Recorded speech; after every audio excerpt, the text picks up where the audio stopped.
Tony D'Angelo has NXT manager tied up in freezer. Hello friends, welcome to my channel. For the WWE family latest news update, please subscribe the channel and press the bell icon. Tony D'Angelo and the family have been up to their antics once again. This time locking up a WWE NXT manager inside a freezer, akin to a scene from a mobster film. In a video post on X, D'Angelo is seen speaking to the rest of the family: Luca Crucifino, Channing Lorenzo, and Adriana Rizzo, about some meats he had procured.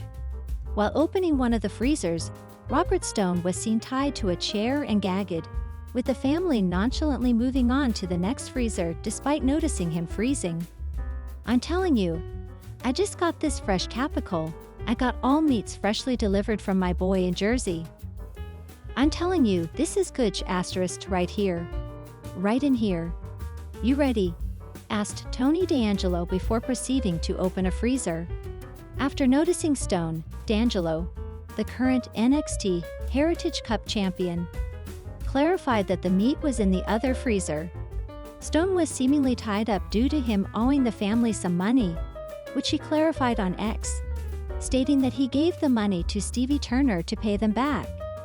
He also revealed that an old lady let him out of the freezer. Stone has been vying with Turner to get in the good books of NXT general manager Ava Raine, with them even having a wing-eating competition on last week's NXT. It's less of an issue than it's ever been, but for most of its existence, nothing was more sacred in the closed-off world of professional wrestling than protecting the business by obsessively keeping kayfabe or keeping wrestling secrets. Even if most people knew wrestling wasn't entirely on the level, it wasn't necessarily thrown in their faces, and enough spectators bought into it enough that heels regularly fell victim to fan violence. But even with protecting the business having consequences that included heels having to regularly avoid attempted stabbings, it was considered a cost of doing business that kept the fans more engaged and thus more willing to buy tickets. As a result, when there were egregious violations, even well past the turn of the latest century, if it was particularly over the line, the offending wrestlers would be punished by the promoters who they worked for. Sometimes these were clear violations, like socializing with a hated on-screen rival or otherwise breaking character. Other times, they could get a lot more peculiar, like trying to bait the promotion into breaking kayfabe, losing a fight with a fan, or straight up throwing a tantrum and yelling that pro wrestling was fake. So let's take a look at some of the most notable such punishments in wrestling history.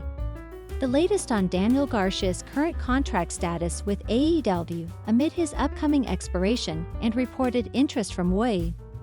Daniel Garcia has not been seen on AEW television since July, where he faced off against Will Ospreay for the AEW International Championship on Dynamite, before he was viciously laid out and bloodied by MJF.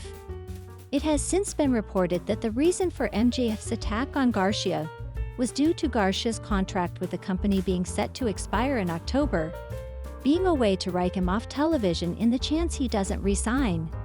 One top name in the company was of the belief that he was staying with the company, even speculating that he had re-signed, but that is not currently the case as of last week. Garcia will see his contract expire in the fall should he not re-sign, with there said to be interest from WWE, as well as obvious interest in retaining him in AEW. Garcia had previously had a tryout with WWE prior to signing with AEW, even competing on a number of N205 live shows as Dan Torrios. The WWE even filed a trademark for that name, although it was abandoned thereafter. We'll be sure to keep you posted with any further updates.